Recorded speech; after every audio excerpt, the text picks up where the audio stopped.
Hi, everybody. My name is Jared Milrad. I'm the founder of Movikarma. We're the nonprofit organization that created our podcast here called Rewriting Hollywood, which I'm sure, as many of you know, focuses on diversity, equity, and inclusion here in the entertainment industry. We've been interviewing some really talented, socially conscious, as well as underrepresented filmmakers and artists, as you know, of the past many weeks. Today, we're excited to have a special guest coming to us all the way from Italy. His name is Eitan Pitigliani. He has done a really fascinating work, a writer-director now, an award-winning writer-director of a really fascinating short film called SISSY that I had a chance to check out. It's a really powerful film about grief, about loss, about family, and I'm excited to talk to Eitan about it today, as well as his journey in the entertainment industry. So, Eitan, thank you so much for being on the show. Excited to have you here. Thank you, Jared, for having me. Absolutely, absolutely. So let's dive in. We saw that you're a writer-director. Eitan, you've done a bunch of projects. You're known for a project called Like a Butterfly, Out of Control. You've been working on Understand for over a decade now and have a variety of experiences, as I mentioned, as a writer-director, a producer, even an actor at some point, I believe. Could you just talk a little bit, Eitan, about your journey in the industry and any schooling, training that helped you along the way? Yeah, sure, absolutely. I started actually in New York and London. I studied at both the London Film Academy and the New York Film Academy. And my life in the US I started pretty soon, and that's where I started studying to become a director. And it's amazing that I have now the chance to do it in Italy with all this knowledge and this background that I have from the US. So that's where I started, and then I made like 4 short films. And you mentioned Like a Butterfly, which was it was an amazing experience that I did with Ed Asner. God bless him. I had passed away a few months, actually last summer. But it will always be in my heart as well as in everybody's heart. And so yeah, that was basically a very important moment in my life. After that, I did 2 short films, and this is my last, which is entitled SISSY, just like you said. And I'm very happy and proud that I turned this very, very delicate story into a short film that makes me really proud of. Yeah, I think you should be proud of it, and I'm excited to talk more about it. I was wondering, a question we like to ask Eitan, all of our guests, is on this notion of how you found your way as a filmmaker, because I think a lot of younger folks coming up, hear some of the, stories like yours and think, how can I, get to a place like that in my own life or career? Did you have mentors, or, were there people who were influential to you along the way? And I wonder like what they said to you or did for you to help you, find your way. Well, there were so many people. First of all, my mom, just like in Sissy, she was a woman that went through a lot, and she was never able to live her life fully and to do what she wanted to do. She had to grow up very quickly, and that's why she wanted me to, and she allowed me to do what I wanted and what I felt like was the best for me. And she was my first mentor. And plus there's so many people and also so many artists and directors and people that I was in movie theaters when I was very young, and I saw films even alone in the movie theater very late at night. My mom used to leave me alone. I mean, she was very smart in leaving me out in the world, and I had so many people. Like I was watching films like Gus Van Sant's movie. Also, there's a French film entitled Monsieur Ibrahim et le Frère du Coran, starring Omar Sharif, and that's one of the best moments. I remember that moment. I was alone in a movie theater, and I said, "This is what I want to do. I want to tell stories, and I want to share love with the audience, love and grief, suffering. You gotta be close to the people and share love with them, and try to uplift them and to make their life better if you can. But it's the whole purpose and the whole mission of being a director. I would say being a director, an artist, but also a director means embracing across. It's like it's not easy at all. It's not easy because it's a very painful and thorough process, but ultimately it's what you are. I believe that there's no other.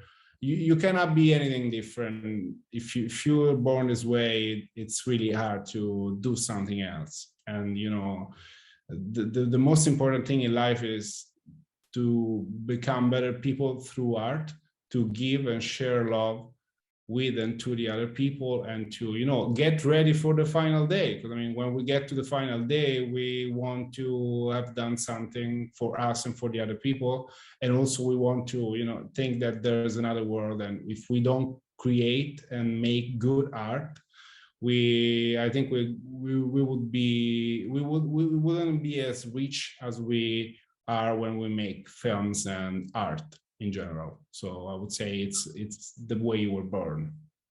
Yeah, that's really fascinating. I think that's so true. And that just that your point about thinking about the arc of our life and our lives and the power of art and the power of connection and storytelling is something that I think is so true. You seem to be fascinated as an artist with time and with in some senses obviously with this latest film, Grief and Loss.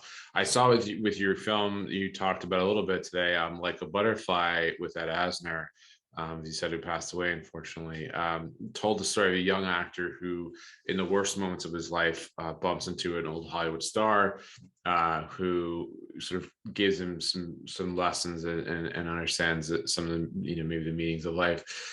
Could you talk more about that project and some of the themes that you are attracted to as a filmmaker?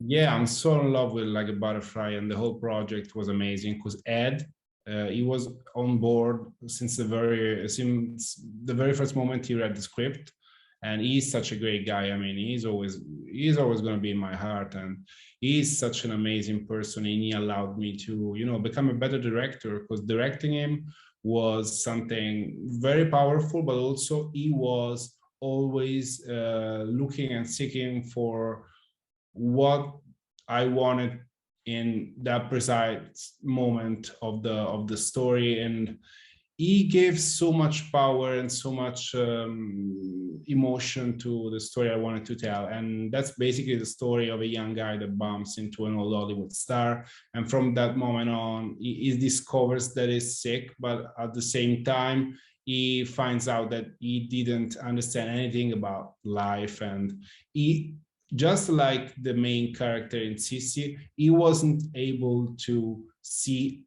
other people's problems and other people's grief, just like the main character in Sissy is unable to see that his father is suffering as well, and even more than him. And he just escapes reality, just like leaves everything behind, also his father. And it's a similar thing, and it's very similar to Like a Butterfly in this regard. And it's like a natural evolution of the themes that I want to share with the audience and I want to make into films, which is unconditional love. That's why I mentioned Omar Sharif's character in that French movie, because I think that love is what makes us better people. And it's all about the people we love and the love that we share with them, because we're not alone. I mean, we're all united, and we all have to look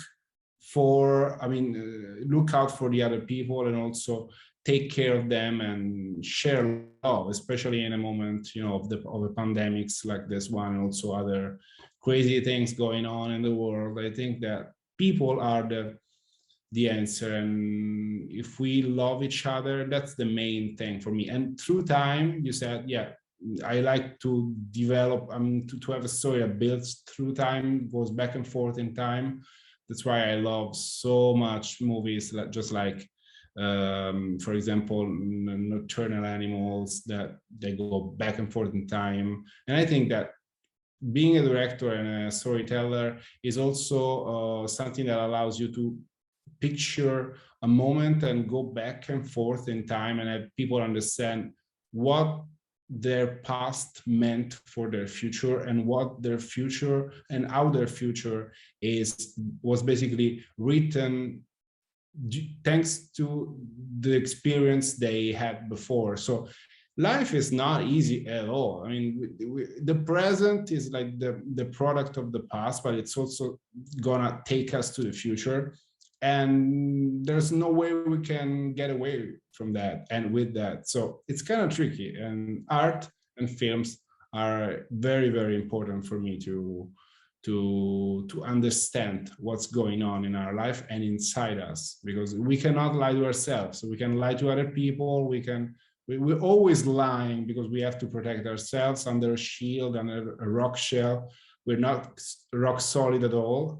We have our shortcomings, our flaws, but I feel that, you know, to look within ourselves, we need movies, we need art. And that's what I'm trying to do with my short films at first. And I have my first, the debut film ready, the feature film. And SISSY is a very special story to me because it's dedicated to my mom. So it's like the very, very moment in which I wanted to, you know, there's a whole story behind SISSY. Just like, yeah, I was never, yeah, I'm sure you were gonna ask me, so I didn't want to jump. Yeah, no, I want to ask you because that let's get to that. It's a really powerful film, and I'd love to hear the background of it, of you know, personally how this came to be. For those who haven't seen the film, you know, it touches on, as I said earlier, themes of grief and loss and family connection and love. It's really about a son who has a very deep love and connection towards his mother, and that love kind of surpasses time and space, and they're able to, you know, essentially reconnect, you know, beyond the kind of the realm that we're all in. It's really fascinating. Could you tell us a little bit, Eitan, about what inspired this story for those, especially who haven't seen the film, and what was your intention behind, you know, making it? Absolutely. The story was surprisingly inspired by a 7-year-old little girl that is actually the same girl that stars in SISSY in the lead, along with Vincenzo Vivenzio, who's the main actor. She plays the role of SISSY, and she was the one that inspired the whole story. Basically, after the loss of my mom, which happened very quickly, 5 months after she discovered that she was sick, I was like totally... So I was like, I flipped the switch. I wasn't able to talk, or I was just escaping reality, and I went bonkers. Let's say I just locked in my room, in my personal zone, and I wasn't able to live and to face reality. Then this little girl came, and she it's touchy because she looked at me. I mean, I knew her from before. I met her when she was 4, and then I met her again when she was 7. And a few months later, after my mom passed away, and it was brutal. It was very, very terrible, and, you know, very bad experience. And I started to feel like the world had no meaning at all after that, and I couldn't picture myself in a world without her. And thanks to this girl, she grabbed my hand. She said, "This is not the way to live." I said, "What?" Because she's 7 years old.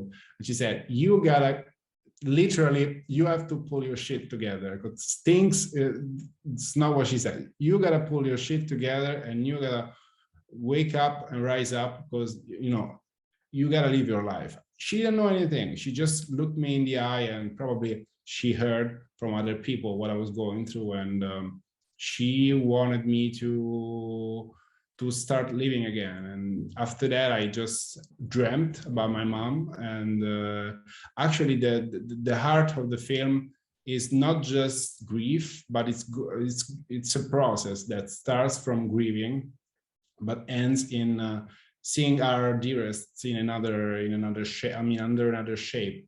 Basically, what I wanted to, the message that I wanted to bring across, but the experience I went through thanks to the little girl and to the dreams I had is basically that our dearest, the people we love, when they pass away, they're not gone for good, they're not gone forever, but they, of course, they live within us. But also, there must be something afterlife. I mean, life must not be the end of things. And in the afterlife, you can, I mean, our dearests can decide, they can get themselves another name, they can take the shape they want. And my mom was never able to be a girl. I mean, to live her childhood and her life as a teenager, because she had to grow up very quickly, and she moved from southern Italy to Rome, where she had to go when she was actually 7, 8, I think, and she had to go to boarding school because her parents didn't have enough money to take care of. There were like 11 kids there, and Sissy is one of the very few ones in the story, because she says the same thing. So my mom wasn't able to live her life, and I like to picture her like a 7 years old little girl in a beautiful garden surrounded by water and waterfalls and butterflies floating and birds chirping while she's sleeping. She's basically swimming and sleeping and having fun. And I see her in a beautiful, immense sea. That's what I dreamt.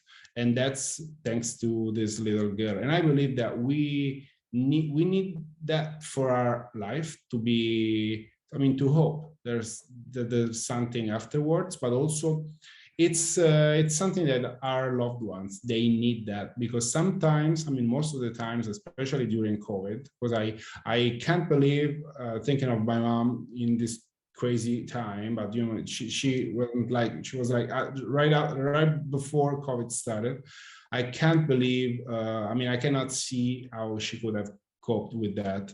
And I feel that we need to give it to them, because when they pass away, when we will definitely pass away, but when you pass away, that's not the end of things. And also dignity is something that they need to hold on to, because I see that most of the times these sicknesses, especially the one my mom had, they just tend to take your dignity away, and they just like rip you off your dignity, and you feel like you're lost, because basically you try to fight. I mean, she was trying to fight, but you know, after going through the whole process of, you know, medical process, that tends to take your dignity away. And that's what I wanted to oppose to. Let's say I wanted to go against that with Sissy, because Sissy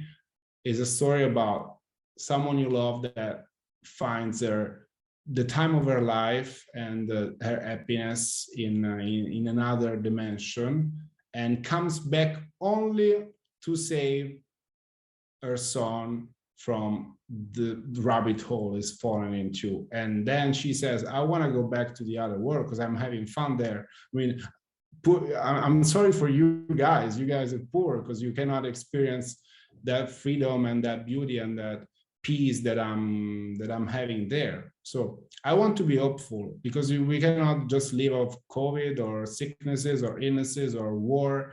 I mean, we need art, and we need to hold on to a dream, to something that may be reality. But our dearest, they're not gone for good. I mean, they live within us, but also they have lived, and they cannot vanish in the air or whatever it is. I mean, things cannot be over only because dad decided to appear in our loved ones' lives, I'm sure. Yeah, I mean, it's again really, I thought it's really obviously a thoughtful way to look at it, and also just as you said, I mean, gives us a sense of hope and a sense of dignity for those we've lost, because a lot of people have lost loved ones, especially during this time with the pandemic and other tragedies that have been happening around the world. So I wonder, do you have, like, given the process you've gone through, Eitan, like, do you have advice or thoughts you can share beyond what you've just shared for people who might be listening to this and feeling, you know, going through something similar, going through maybe in the earlier stages of loss or grief of a loved one? Like, how did you, is that how you found your way out, was really through your art and through finding a way to, have some hope?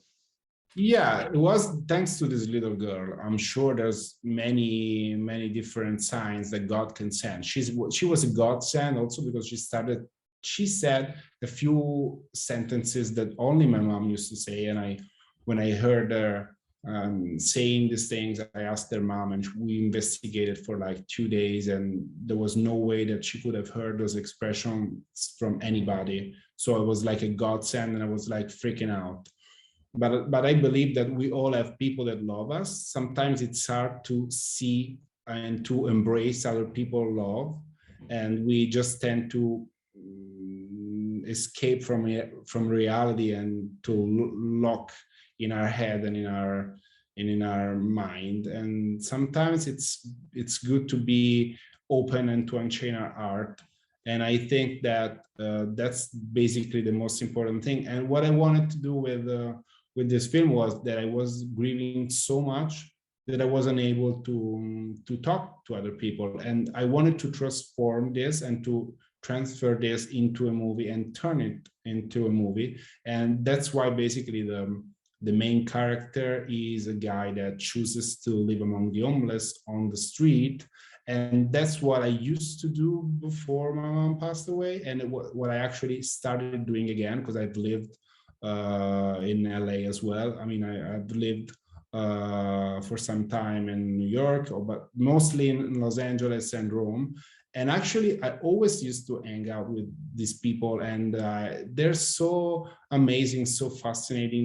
They share stories with you, and they're not afraid to share love with you. Sometimes we have one of our shortcomings is that it's hard to share love with other people and to be really open and to be willing to share. These people, especially the people that I bump into on the street, they suffer more than us. And I believe that the main character, to express and to picture that grief that I was going through internally, I wanted him to be a guy that shares his grief only with the people that live on the street, the poor, that don't have as much as he has, because he has a house, he has a father, he still has something. But there's people that have less than him. That's why he wanted to get away from everything and leave everything behind. Also his father, poor father, because I mean his father is going through the same process. Even it's an even a more difficult process. But the main guy just wants to experience real life and the real problems that people have. People that people that happen to live on the street, and that's just what he's doing. And he starts from there. That's why the film starts under a bridge. The bridge has a very magical connection with his mom. And I'm very, very, that's something that it means a lot to me. And I'm very solid with the idea that we should take care of the people that have less than us and that suffer more than us, because that's the only way we can really see within us and share love with other people. Beautifully said, and it's such a really is a moving film, and I love the way that you kind of took the perspective you took on these issues. I think there's so many ways to address them, but I think you took like a really creative and thoughtful way in on this. Before we close, Eitan, I was going to ask you, we like to ask what we call rapid fire questions. There's some lighter questions we like to ask, if you'll indulge us. The first one is just if you could share anything you use to get into a creative mindset, or things that you use to get past a creative block, if you have those. Like what do you do to get in your creative space? Oh, wow. Yeah, because right now is a very creative moment, and it's like I'm having so many ideas and I'm trying to keep them in an order, because otherwise I get too many stimulus. I think that the most important thing is to be honest in art, because when you don't have anything to say, it's better if you keep looking and keep trying to, you know, look within yourself. And that's the most important thing. When there's a block, yeah, the writers have to write, as well as director have to direct. But when you have a block, means that God is, or whatever it is telling you something, and probably you're not already there, because when you are there, everything comes and falls into place. All the pieces, the puzzle is finally back again, and you can see the picture within your, I mean in front of you, and within yourself. So I believe when you have a block, just keep looking, and otherwise, when you write and when you direct, you can see when it's coming from your heart. When you can see when it's ready to be shared with the audience, and the audience is the most important thing. And audience members are the most important goal for a director and for an artist. And when they see that you were inspired and you were telling something true and honest, that's your goal. So I would say, if you have a block, just stick with the block and see what, if something magical hits you. That's how I work. Usually there's like magical things that hit me, like music or an idea. I just had an idea, and I'm like, I just spoke to my agent, and she was like flabbergasted. She was mesmerized when I spoke to her on the phone, and she said, "How could you come up with this story?" I said, "I don't know. A friend just asked me to do something crazy, and I ended up doing something even crazier than the person asked." So it's all about love. Just share love, and you're gonna come up with great stories. Love that. Yeah, that's cool. And good advice for folks to think about.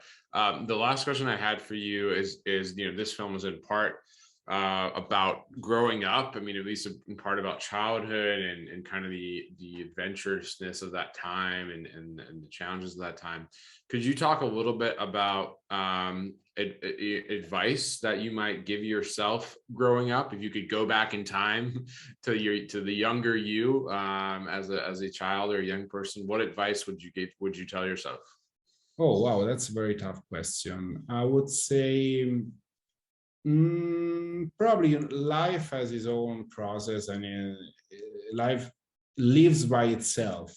But I would say to be more open and to listen to other people, and to put their, while looking at your life and all that's going on, with you, but not in a selfish way, just try to listen to other people and see